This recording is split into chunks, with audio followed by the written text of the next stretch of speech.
longevity lifestyle designers, this is Zach, your secrets of longevity.com. I still frequently get a lot of questions or comments in regards to water on my channel. I've made a lot of videos in the past about it. I've included why I drink spring water in recipe videos, but I guess you have to continually repeat the same things, and I haven't talked about it in a while, so I'm going to talk about water in this video. I definitely do not recommend the use of virtually all types of filtering systems. Last resort, if you cannot access spring water, which there's not much excuse if you live anywhere that's remotely urbanized, because there are springs everywhere in the world that are within some level of reasonable travel distance. But the last resort, in my opinion, is distilled water, which you can remineralize with a bit of sea salt, a bit of squeeze of lemon, or other things. And that just ensures that you're removing all of the impurities that are going to be in tap water and virtually every other form of water that is impossible to get because it's in the atmosphere everywhere.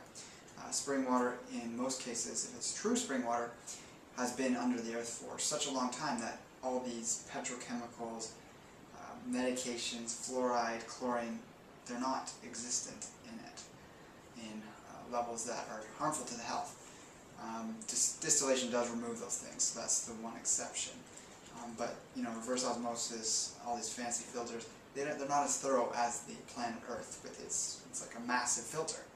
And a lot of the water that's coming up, or even glacier water, that would be another option, has been in that state, in those places, locked up for such a long period of time that it dates prior to the time when these harmful things were on the planet. So ideally, for regular daily use in terms of water, you want to be consuming a water that is low TDS, ideally below 100, but the water that that's within reasonable distance to me hovers around 100 to 120, 130 in its TDS, so it's not a huge deal if it's a little over that, but the best water is generally under 50, even lower than that still. And we're specifically talking about spring water that's that low, and the benefits of that is you're not getting sort of mineral deposits building up in your body. So when you get into the harder waters that are in the 200 plus range, you're going to start seeing problems with perhaps calcification in the long run and other minerals that aren't really usable by the body. We don't really use inorganic minerals. They haven't been altered by bacteria in the soil that are on the roots of plants in the rhizome that convert those minerals, add a carbon molecule to them, and make them organic minerals that we're then able to absorb. So there might be certain ways our body can use inorganic minerals, like you take inorganic calcium. It's going to alkalize certain parts of your digestive system, but then you're going to be getting rid of it. So eating eggshells doesn't work as a supplement for calcium. You're not actually going to be utilizing that to build bone structure and things like that. So organic minerals, in terms of actually from plant sources, is the way to go when you're looking for minerals, but we want some level of mineralization in our water which helps the water hold its stability in terms of its structure. So with spring water, that's low TDS, you have the benefits of the properties of the earth and its energy and its electrical conductivity in the water that holds its structure. You have the lack of impurities in there, and there's other properties to it, which the website findaspring.com goes into depth in describing if you want to learn more about the properties of spring water.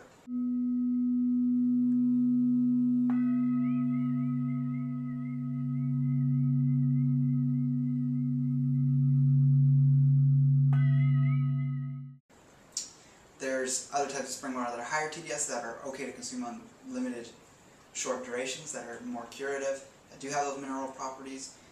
One example would be like really high sulfur springs. We have one of those nearby, which on occasion I'll drink a little bit of, and it does have a property of killing off bacteria, harmful parasites and pathogens. And sulfur is known as having curative properties in and of itself. You can just put sulfur, the actual mineral, in your shoes, and your whole body will reek of sulfur if you have it in contact with your skin, because it gets absorbed into the body. You don't need to worry about that in your water and those kinds of things. Just focus on findaspring.com, finding a spring close to you that you can go to once a month to collect a large amount of water. I collect in big, large glass carboys. This is an example of one. I guess this is a 2.5 gallon one, perhaps, or maybe even 3.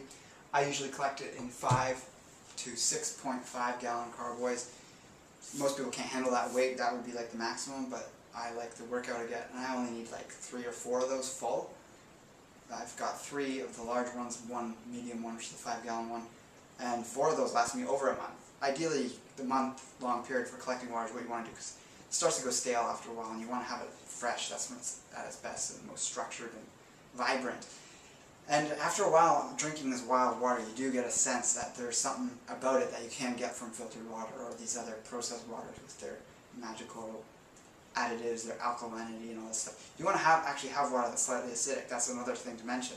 Acidic water is absorbed easier. This whole alkaline water thing is complete BS. You don't want to be alkalizing your digestive system with water. You're just going to impair your digestion. And overall, when you consider like restaurants, when they always give you lemon with your water, that's to increase the acidity, which makes it more absorbable and makes you actually more hydrated. It makes you feel refreshed drinking it. So alkaline water could be beneficial for certain specific reasons, like cleaning or cleaning your skin. Actually, you want your skin to be acidic too, so you ideally be using acidic water to clean your skin as well. So really, in terms of your own use, alkaline water doesn't have that much of a benefit. But we're going to do a quick little recipe with spring water, and this is actually San Pellegrino, which is a bottled spring water. It's something I usually get from a restaurant, and I don't want to drink their tap water with ice and lemon in it. And the interesting thing, like I'm not a huge fan of buying water from the other side of the planet, obviously. It's Italian. But the interesting thing about this is there's no additives, like a lot of bottled waters, and even ones that claim to be spring waters, they might be adding stuff to it. There's no fluoride added, there's no chlorine added. It's actually a naturally carbonated spring, so we're not even adding carbon dioxide. Perrier, which is another great one, which is from France, I believe, is partly carbonated, but they do have to add some carbonation to it. So in my opinion, San Pellegrino is sort of the top of the line when you're at a restaurant and you want to have a drink that you know is safe. So in my opinion, San Pellegrino is the best water that you can buy in bottles out there. That's mass produced. There are other companies out there that are really specialized. Fiji water is decent, but you're starting to look at the pasteurization of water. I don't believe they pasteurize San Pellegrino water, but they might. Or they might put it under UV lamps or something. It's hard to know for sure. I haven't looked into that specifically, but the one water that's probably the best out there, it's not carbonated, but it's the raw water that Daniel Vitalis has put out with Summit Springs, and that's out of the US. There's a lot of flack online about this, which is ridiculous. It's like, I almost want to start calling people that are against this kind of thing communist raw vegans, because it's providing a service that you can use. He's calling it raw water to appeal obviously to the raw food community who wants their water unheated, which has its benefits for sure, but it's not like he's saying you have to drink it. He has found a spring. He's really put in a lot of work in getting that site up there so that everyone has access to free water at springs. He's giving raw water out there as another option if you're in an airport and they confiscate your spring water, or you have to drink it before going through the gates and you want water for the plane, and you have the option to buy water and you see raw water sitting there on the shelf to go onto the plane with. I'd surely pay $7 for a bottle of water over the $350 bottle that's the same size, that has stuff added to it, is in a plastic bottle, and has all this other crap going on with it. So there's not much substance to back up the arguments that these people use against these people who they already have preformed biases against. So water is a very interesting topic, but let's get to a quick recipe here with this. We're going to simply add San Pellegrino to a mason jar with a few other things. We're going to start with a bit of Polish vodka, or vodka as they have to call it, if you're familiar with the history of Russia versus Poland and what they can call vodka. They actually don't have the rights to call it. Maybe 2 ounces of vodka. It's going to be a big drink. At the end of the day, you need to relax a little. There's a lot of benefits of alcohol. If you aren't familiar with the benefits of alcohol in terms of longevity and health, and you're kind of stuck in that puritanical mindset that is sort of the remnants of a religious fundamentalist movement that actually gave birth to the health movement, which had its benefits, but obviously had its puritanical side, which a lot of people are holding on to with their belief systems. You can check out this video here, or I'm going to put it over here, so it's out of the way of my face, that is going to give you the information and the science behind the benefits of alcohol. I'm probably going to do an updated video on that in the near future. We're also going to add a bit of E3 Live, probably a similar amount, about 2 ounces. So equal amount of vodka to E3 Live, and the blue-green algae, a fan of Zominophilosopora, that is E3 Live. And if you want to learn more about that, I've got a video here about the benefits of E3 Live. You can even use the Brain On product, which would have more of the blue pigments, which are good at counteracting the slight negative side effects of alcohol. But even in its original form like this, it goes great with alcohol in my opinion, as a drink, as a recovery supplement as well. And then we're going to add the San Pellegrino. And we're going to do a lot of this just to make it a drink that's tolerable and not going to be super high with the intensity of that alcoholic sort of burning flavor. Not looking to get sloshed off this, just a nice relaxing drink, probably 2/3 full. Finally, we're going to do a round of lemon.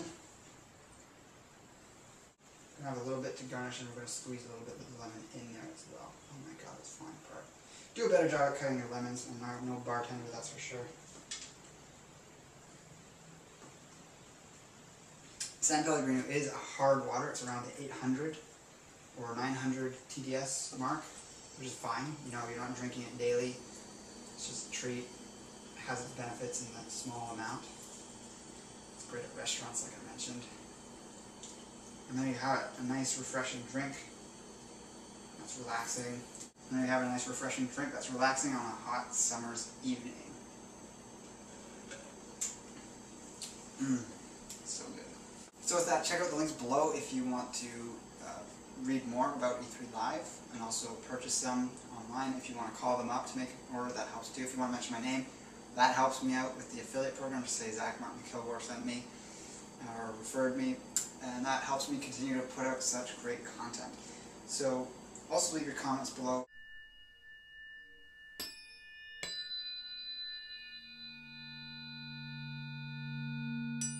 And like, favorite, and share the video. So with that, take care and embrace life without limits.